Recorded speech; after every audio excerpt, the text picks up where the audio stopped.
hace pocos días salió una encuesta en la que, de Comunicaliza, en la que el presidente Noboa y el expresidente Correa tienen números similares. Tienen números similares. ¿Ustedes los ven bien o ven mal? Porque ellos ven bien los números de ellos. ¿Y ustedes ven bien los números de ustedes? ¿O simplemente creen que eso es una no realidad, señorita Gabriela Rivadeneira? Muy buenos días, un saludo muy Oiga, especial, Carlos, muchas Lisset, gracias. Javier, por esta mañana, además, en la que como cada día en el Ecuador arrancamos con noticias que para muchas familias ecuatorianas laceran sus vidas, su estabilidad, su seguridad y sobre todo este espacio y los espacios que se pueden generar para comunicar es justamente primero para decirles a toda la población ecuatoriana que aun pesar y aunque tengamos momentos tan complejos, siempre hay esperanza y esa esperanza hay que encontrarla. Le escuchaba que decía justamente hace un momento, yo creo en el amor.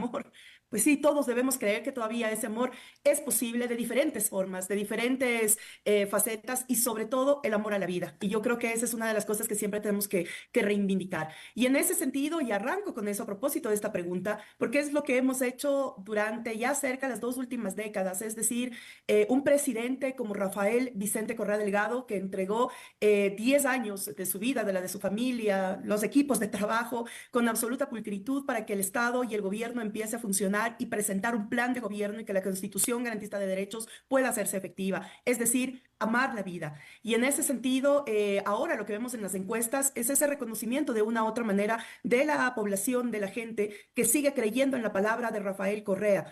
¿Por qué digo esto? Porque es importante decir que lo que se dice se hace. No podemos volver a la mentira y a la demagogia una forma de gobierno. Eso es lo que tenemos hoy con Daniel Noboa Assim.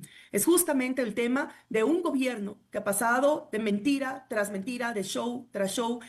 Cada vez que baja uno o dos puntos, el presidente sacan a luz y a flote y videos de la primera dama. Y eso se ha convertido en una forma casi de gobierno. Gobernar con estado de excepción, toque de queda y desapariciones forzadas no es gobernar. Se ha roto el estado de democracia y la gente es lo que está viendo. Entonces tú tienes un presidente en funciones que va a cumplir el día domingo un año de este periodo de gestión con los indicadores, con los mismos indicadores que mantiene un expresidente que ha pasado fuera del país. Ya vamos a los 9 años que Rafael Correa salió del país y que tiene y que sigue teniendo incidencia en la población. Entonces, eso creo que nos deja varias reflexiones. Creo que no son números alicientes para nadie, porque todas y todos hubiéramos querido tener un gobierno que en este momento esté gobernando.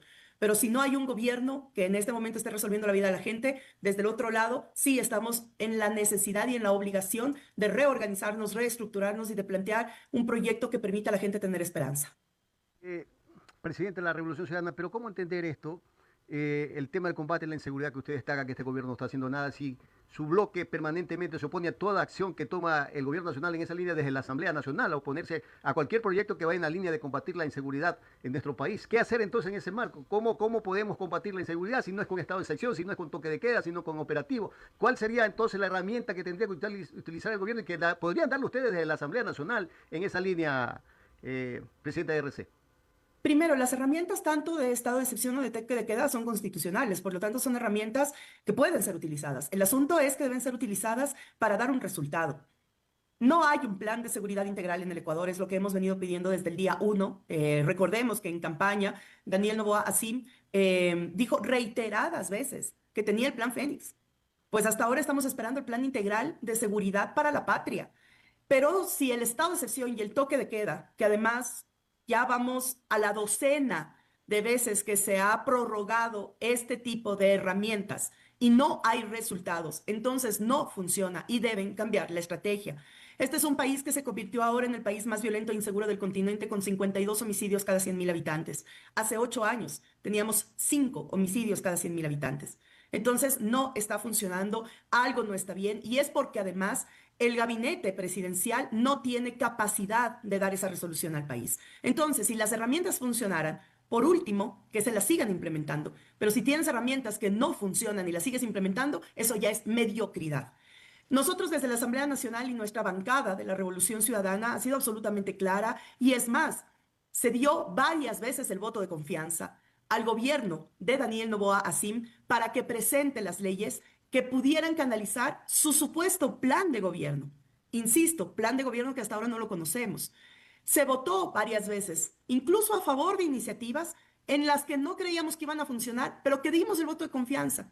Después de un año podemos decir que todo ha sido absolutamente en vano y que nuestra bancada no seguirá votando con el gobierno y no votará con el gobierno temas que vayan en contra de los derechos de la gente. ¿Qué es lo que nuestra bancada se ha opuesto? Nuestra bancada se opuso a las reformas de la ley de minería, que además es una ley minera nefasta, nefasta para el país, con concesiones de hasta 30 años en temas de nuestro territorio soberano y para transnacionales. Pero además, las fuerzas militares que deben estar controlando la seguridad de nuestro país se ponen a disposición del control y la protección de las transnacionales. La energía eléctrica, que además vamos a entrar nuevamente en crisis energética por falta de inversión en el sector energético de este país.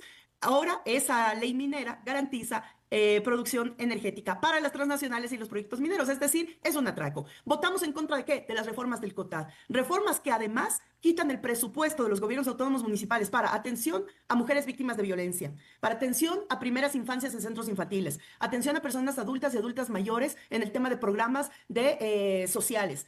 Es decir, quitan de los gobiernos locales el presupuesto, que es lo único que hace que medianamente la gente tenga un mínimo nivel de atención. Si el gobierno no atiende, si tenemos una crisis de salud, además es brutal para la vida, porque todos los días en este país está muriendo gente por falta de acceder al sistema de salud. Si un gobierno local estaba poniendo un subcentro de salud y estaba medianamente atendiendo, por lo menos con medicinas del cuadro básico, ahora ya no lo va a poder hacer, pero sí va a poder construir. Claro, beneficio para las grandes inmobiliarias. Entonces tú puedes construir el mismo centro infantil, pero no vas a poder contratar parvularias ni atención para los niños y niñas. Eso es las reformas del COTAD. Y así podríamos seguir diciendo norma tras norma de la que nuestra bancada ha votado que no, y lo que yo me siento muy orgullosa, porque tenemos una bancada de la dignidad, una bancada que no se ha sometido, una bancada que ha dicho no cuando tiene que defender los derechos de la gente, y también una bancada que fiscaliza. Y dentro de la fiscalización también está el llamado de atención. Hasta ahora estamos esperando la responsabilidad de Luque y Manzano sobre el tema de Progen, el mayor atraco económico al país y al pueblo ecuatoriano de los últimos años. Hacienda San Luis, Blasti, Petronovoa, y así podría seguir diciendo. ¿Parados dónde? En la comisión que la preside ADN, el partido del gobierno. Entonces esa es la realidad que estamos viviendo en la Asamblea. Y por lo tanto a mí me duele, porque como expresidenta de la Asamblea Nacional sí puedo decir que la Asamblea ahora es una de las instituciones con menos credibilidad en el país. También lo dicen las encuestas y bueno, lo dice la gente. Y ante eso no dejan de hacer puro show, pura farandulería, sin dejar y sin dar respuesta a la gente, que eso es lo doloroso. 7 de la mañana, 46 minutos, 7 de la mañana, 46 minutos.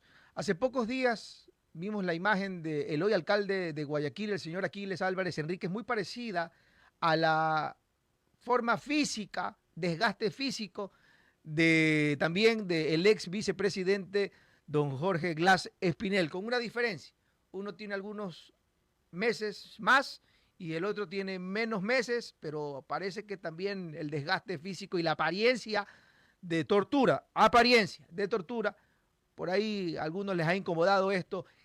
¿Cómo manejan ustedes a la interna de estas realidades en las cárceles, no solamente de dos políticos? Porque si pasa con ellos, entendemos, también pasa con otros, y el Estado se entiende, debe de proteger también a esas personas que no son despojo de la naturaleza. Las últimas son palabras mías, presidente de la Revolución Ciudadana. No, y que nosotros la compartimos en el sentido de advertir que son 8 años de una crisis carcelaria que ha puesto en riesgo no solamente la vida de los PPL, sino además de sus familias y de los entornos. En ese sentido, advertir que ya varias organizaciones de derechos humanos han puesto sobre el tapete y la discusión. Lastimosamente, esto todavía no ha sido socializado, ni hay una respuesta del gobierno, y es el tema que dentro de la crisis carcelaria, el avance de la tuberculosis está brutal, es decir, hay ya decenas de muertos por tuberculosis en las cárceles ecuatorianas, lo cual pone en riesgo la salud misma de los entornos de los centros carcelarios. Y eso es un tema que incluso se lo ha advertido y se lo ha dicho con mucho énfasis en estos últimos días después de ver las imágenes de dos presos políticos. El primero, y me voy a referir a Jorge Glass Espinel, 8 años en prisión sin que hasta ahora se le haya comprobado ninguna causal por las que supuestamente ha sido judicializado. Aún suponiendo que Jorge Glass hubiera sido culpable de alguno de los hechos, aún suponiendo eso, ya debería estar en libertad. Es un preso político que cuenta con más de 10 llamados internacionales al gobierno ecuatoriano, muchos de ellos para sustitución de medidas frente al tema del deterioro emocional, físico, psicológico, de salud que tiene Jorge Glass y que lo hemos estado advirtiendo. Jorge Glass es un preso político que tiene enfermedades degenerativas, que tiene enfermedades que ya están llevando al punto de catastróficas, tiene ahora una afectación muy fuerte a nivel psicológica y no tiene atención médica, no tiene medicina. Antes pasaba lo contrario. Hace 2 años llegaron a darle hasta 40 medicamentos diarios, lo cual también afectó su salud porque no eran una tabla de medicamentos que pudiera garantizar su estabilidad, sino más bien profundizó el deterioro. Y ahora, obviamente, es un privado de libertad que tiene más de 1 año sin ver a su familia, sin ver a sus hijos, sin poder ver físicamente a sus abogados, sin alimentación. Le dan 2 dedos de sopa al día y esa es la alimentación que recibe. No tiene medicina adecuada, no tiene visitas médicas, está aislado. Están en el mismo, lo que tenemos entendido de los abogados es que están en el mismo pabellón Jorge Glass y Aquiles Álvarez, pero aún así tienen prohibición absoluta de mirarse o de cruzar palabra. Es decir, el aislamiento juega también como una tortura psicológica. Y eso que pasa a Jorge Glass, que hemos visto un deterioro tan acelerado de su estado de salud y de su estado psiquiátrico, es justamente por esta tortura permanente que vive. Hay días enteros en los que no recibe luz del sol y hay otros días en los que la luz artificial jamás se apaga. Eso es lo que están viviendo 2 personas que son presas políticas, pero que señala obviamente la realidad carcelaria. Y por otro lado, Aquiles Álvarez, que en este par de meses ha tenido un deterioro brutal, pero es otra persona a la que no se le permite ver a su familia, sus niños pequeños, porque además son infantes, no se le permite ver a su esposa, no se le permite ver a sus abogados. Es decir, están pasando un tema que ni siquiera respeta el procedimiento y el derecho básico, suponiendo que esto ni siquiera atraviese por lo humano, que ya es suficientemente grave, porque cuando perdemos el tema del sentido de la humanidad, estamos perdiendo la esencia misma de lo que somos. Pero suponiendo que eso no esté en debate, vamos al tema técnico. Ni siquiera se han garantizado los procedimientos mínimos judiciales para el tratamiento de un PPL. ¿Ya? Entonces, por ningún lado esto puede ser justificable. Y en el tema de Aquiles Álvarez, el alcalde en funciones de la ciudad más poblada, importante de este país. Estamos hablando justamente de ese alcalde que es preso político en este momento por condiciones absolutamente ilegales e ilegítimas, simplemente una revancha política y una orden de Daniel Noboa de dejarlo fuera. Tan patético es esto, que al cumplir el mes de Aquiles Álvarez en prisión, Daniel Noboa Asim sale en una entrevista y dice que el alcalde tendrá que rendir cuentas a la justicia, pero que el mejor perfil para dirigir y conducir su ciudad es su madre, porque ni siquiera le pone nombre, para él es su madre. Así de burdo, sí, burda creo que es la mejor palabra, así de burda es la operación política de Daniel Noboa. Así que no nos dejemos engañar, lo único que quieren es ir solos en la papeleta electoral, como si eso les fuera a garantizar la legitimidad que actualmente no la tienen frente al pueblo ecuatoriano. De la mañana con 52 minutos, 7 de la mañana con 52 minutos. Si bien es cierto, el gobierno nacional también ha mencionado que ustedes, o sea, la Revolución Ciudadana como tal, quiere crear esta narrativa de que las cárceles están en mal estado, que no se está cumpliendo con los derechos humanos. ¿Qué responderle al gobierno en este caso? No nos escuchan a nosotros, escuchen a la gente, escuchen a los familiares, escuchen a las víctimas, escuchen a las organizaciones de derechos humanos. El gobierno no escucha. El problema de la consulta popular de noviembre del 2025 es que el gobierno no escucha. El pueblo ecuatoriano fue a las urnas y dijo 4 veces no, incluso cuando ni nosotros creíamos que eso iba a pasar. Todos debatíamos y en el análisis político siempre decíamos, a ver, de las 4 preguntas, la pregunta 1 y la 4 son las que seguramente va a ganar el no. La 2 y la 3 por las condiciones, porque te están diciendo cosas muy obvias. Si la asamblea es una de las instituciones peor vistas, que te digan bajar el número de asambleístas, racionalmente o instintivamente tú dices sí, porque ¿para qué? ¿Para qué sirven? ¿Para qué estar? ¿Que no es cuánto? Sí. Y el tema del presupuesto partidario. Ojo y paréntesis aquí, la Revolución Ciudadana no ha recibido el presupuesto partidario que le corresponde anualmente por ley, por asignación, desde el año 2022. Pero cierro paréntesis, el pueblo ecuatoriano fue a las urnas y le dijo 4 veces no. Era un mensaje para que el presidente y su gabinete escuche, pero no escuchan. Se ratificó la Constitución de Montecristi y lo que hace es, a través de la Asamblea Nacional, seguir variando y seguir reformando la Constitución de Montecristi. Sigue variando y afectando los temas tributarios para beneficio de las élites económicas y de su propia familia, a la que se rebajó más de $70 millones de fisco, que es el dinero de las y los ecuatorianos, pero además las leyes que ya mencioné hace un momento y tantas otras. Es decir, no escucha y está cambiando a través de la Asamblea y su mayoría con prebendas, que mantiene una mayoría a costa de prebendas y entrega de cargos territoriales. está reformando la Constitución. Dijimos no a bases militares extranjeras, como lo reza la Constitución. Hoy creemos que la solución está en la cooperación militar extranjera. Y esa no es la solución bajo ningún punto de vista y no será solución. Pero no escucha, no le interesa, no le importa. Y ahora no es lo que diga la RC. Porque si la RC ahora hace 4 años, la RC era la única voz opositora en este país. La RC ha sido la voz opositora durante estos últimos 8 años al gobierno de Moreno, Lasso y Noboa, que son lo mismo y que cada vez empeoran y que cada vez profundizan más las políticas en contra del pueblo. Ahora el tema del combustible, que lo dijo, no voy a subir el combustible, hoy que estamos viviendo el diésel, más de $3 y en subida. Y eso encarece la vida de la gente y empieza a costar todo más caro y va a costar más caro el pasaje del transporte público, los fletes para transportar los alimentos. Absolutamente todo sube, por lo tanto encarece la calidad de vida. Pero el gobierno no escucha. Entonces no nos diga, el gobierno no usa la muletilla de que el correísmo, la Revolución Ciudadana, como quieran llamarle, se opone. No, ya no somos la única voz. Ahora ya son las voces de decenas de organizaciones sociales que todo el día, que todos los días están increpando la acción del gobierno, que además son otras organizaciones políticas, ya no es solo la RC, ya es otras organizaciones políticas que están diciendo: presidente Daniel Noboa, póngase a gobernar, no está bien lo que están haciendo, tenemos un órgano electoral totalmente secuestrado, estamos frente a un proceso electoral fraudulento, ¿qué vamos a hacer frente a esto? Y no se da respuesta. Por lo tanto, el gobierno no escucha, no a nosotros. Escucha a los demás y no quiere escuchar a nosotros. Pero el problema es que no escucha. Es necio, terco, tramposo. Entonces, en esas condiciones, por supuesto que las cosas no salen bien, no funcionan. Y lo que más quisiéramos, porque ahora el momento de degradación tan fuerte que está teniendo el país, yo he escuchado analistas en este sentido y lo que dicen es que para volver a los indicadores de desarrollo del 2017 vamos a necesitar al menos 20 años de presupuesto general del Estado destinados a la recuperación del país.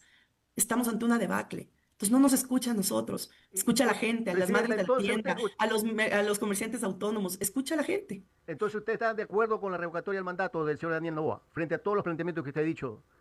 Nosotros hemos dicho con absoluta claridad que en este caso, tanto como lo hicimos en la consulta popular, como tanto lo haremos frente al proceso de revocatoria de mandato, nosotros apoyaremos todo lo que vaya en relación a la decisión política, no solamente de las bases, sino de las organizaciones sociales y ciudadanas, porque ahora yo creo que esto rebasa a las organizaciones políticas. Incluso si la Revolución Ciudadana dijera sí o no a la revocatoria, creo que en este momento queda corto a las voces ciudadanas y sociales que se han estado expresando por la revocatoria del mandato. Así que en ese sentido nosotros seguimos con nuestra lucha, seguimos con nuestras cosas. Ahora viene un periodo electoral y la sociedad civil seguirá haciendo lo que le corresponde. Y es de ese espacio el que ha salido la revocatoria. Pero eso no pensaban ustedes cuando también plantearon la revocatoria del señor Rafael Correa en su momento. Usted decía que era ilegal, que era constitucional. Y ahora, ¿cómo si resulta que sí es procedente una revocatoria cuando estamos hablando exactamente lo mismo? Porque procedente unas veces siempre sí proceden y otras no, porque no, procedente siempre es. Como yo digo, son herramientas constitucionales, como también la muerte cruzada, como la revocatoria de mandato, como la rendición de cuentas, como la fiscalización y control social. Es decir, todo eso está en la Constitución. Todo eso es constitucional. El tema es que, por supuesto, si es que las cosas van funcionando y funcionan bien, la gente las defiende. No el partido político, la gente los defiende. Pero si las cosas van mal, que es lo que estamos viendo ahora, es la gente la que te reclama. Son las voces ciudadanas. En eso el partido político queda corto. Es decir, hay iniciativas y hay momentos políticos y coyuntura política que la realidad supera las mismas aspiraciones o posturas que tenga una organización política. Entonces ahora nosotros estamos además terminando un proceso nacional de reestructuración, nos estamos preparando además para un proceso electoral con cancha inclinada, sin árbitro y en la que no quieren que haya otros equipos de fútbol en la cancha. Así que la ciudadanía y las organizaciones sociales seguirán haciendo lo que les corresponde. En la época de ustedes también cuando controlaban el CNE, mire usted, ¿cuál es ahora el tema? La gran diferencia, y en eso, gracias por ponerlo de esa forma, porque también en los últimos meses es que lo mismo hacían ustedes, es que lo mismo hacían, si hay un proceso de sentencias, que lo mismo hacían ustedes, si hay un proceso electoral, es que lo mismo hacían ustedes. Y la verdad es que dista tanto. Ojalá el gobierno actual hiciera la mitad de lo que hicimos nosotros. Este país no estaría en la debacle en la que estamos. Primero, un sistema de justicia totalmente secuestrado para la persecución y ya no de la RC. Ya, eso es o sea, ahora las cosas se han destapado de tal forma que ya no es solo la RC. Pero tienes un sistema de justicia en las que están allanando al alcalde de Cuenca, que no es RC, metiendo preso al alcalde de Guayaquil, que no es RC, judicializando a más de 300 líderes sociales después del paro del año pasado. Más de 300. ¿Por delitos como cuáles? Terrorismo internacional. No, y ahí no está la RC. Entonces, si tienes un sistema de justicia que está preocupado o que tiene el mandato de Daniel Noboa de hacer esto, Por supuesto que las familias que todos los días van a denunciar al sistema de justicia robos, asaltos, violaciones, homicidios, desapariciones, no tienen respuesta. Entonces tienes un sistema de justicia que no funciona ante la gente y que es un aparato de persecución. Tienes un sistema electoral que desde el 2019, herencia del Trujillato, prohibido olvidar, herencia nefasta del Trujillato, tienes desde el 2019 cerca de 40 autoridades de control que fueron puestas a dedo. Procurador, contralor, fiscal, jueces, fiscales, etcétera. El órgano electoral, que debería garantizar la transparencia electoral en este país, tiene los mismos vocales desde el 2019. Señora Diana Tamaín y los demás vocales están desde el 2019 en actividades prorrogadas, porque ni siquiera se han sometido a un proceso nuevo de elección, de designación. No, cada año se han prorrogado ellos mismos funciones, desde el 2019. Y en ese sentido, tenemos un proceso electoral, insisto, no solamente amañado, no solamente en la que quieren jugar a desventaja, en la que prácticamente Daniel Noboa quiere ir solo en papeleta con ADN. Además, un adelanto del calendario electoral, incomprensible e injustificable. Dijeron que era el fenómeno del niño. Ahora estamos viendo que el fenómeno del niño va a llegar el siguiente mes y que además viene con una fuerza nefasta. No tenía sentido. El director del Instituto Meteorológico renunció porque no podía sostener que en febrero iba a estar el fenómeno del niño tan fuerte para evitar las elecciones. Desde en los últimos años, todas las elecciones se dan en el mes de febrero, pero ahora resulta que el fenómeno del niño no tiene que ser, que no va a dejar la elección en febrero. Pero además escuchamos una presidenta del órgano electoral. Díganme ustedes, por favor. Sale a defender el adelanto del calendario electoral y en su primera entrevista termina diciendo que una cosa es votar y otra cosa es elegir. No lo digo yo, textualmente lo dijo la presidenta del órgano electoral. Y dijo, el pueblo ecuatoriano va a ir a votar el 29 de noviembre. Pero va a ir a elegir, se elegirá cuando se abran las urnas, que recordemos que la primera versión y primera propuesta era que se abran las urnas en febrero. Es decir, desde el 29 de noviembre hasta febrero iban a estar las urnas guardadas quién sabe dónde, cómo y cuándo. Después se dio cuenta la tamaña estupidez que cometió. Recula y dice, no, que se van a abrir las urnas el 29 de noviembre, pero que los resultados se van a dar en febrero. Es decir, ahí tienen toda la razón. Una cosa va a ser el sainete del voto del pueblo y otra cosa, la decisión política que tomen de saber quiénes son los que van a estar en los gobiernos locales.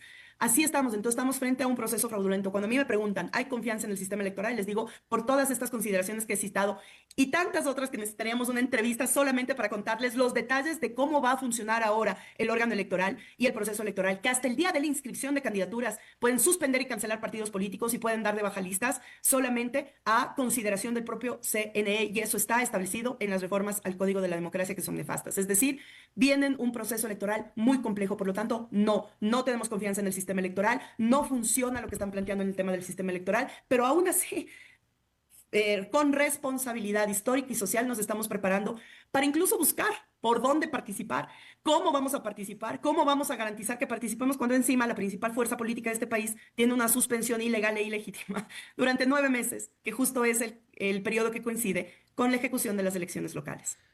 8 de la mañana, 4 minutos. 8 de la mañana, 4 minutos. Queremos agradecerle primero por haber aceptado esta entrevista, primero porque la escucharon. Y eso es importante que la ciudadanía sepa cuál es la postura de ustedes y nosotros por haber aceptado esta entrevista. Muchísimas gracias, presidenta de la Revolución Ciudadana, Gabriela Rivadeneira.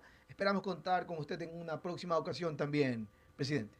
No, gracias a ustedes por la invitación, gracias por el espacio, por la escucha, que sea un buen día y que sirva para seguir reflexionando. Cuando las cosas no funcionan, no podemos, el silencio además es cómplice. Y lo que hacen desde los medios de comunicación, poniendo a la ciudadanía también elementos para la reflexión, es invaluable. Así que sabemos que no es fácil. Gracias por este espacio y hasta una próxima que sea pronto. Muchísimas gracias.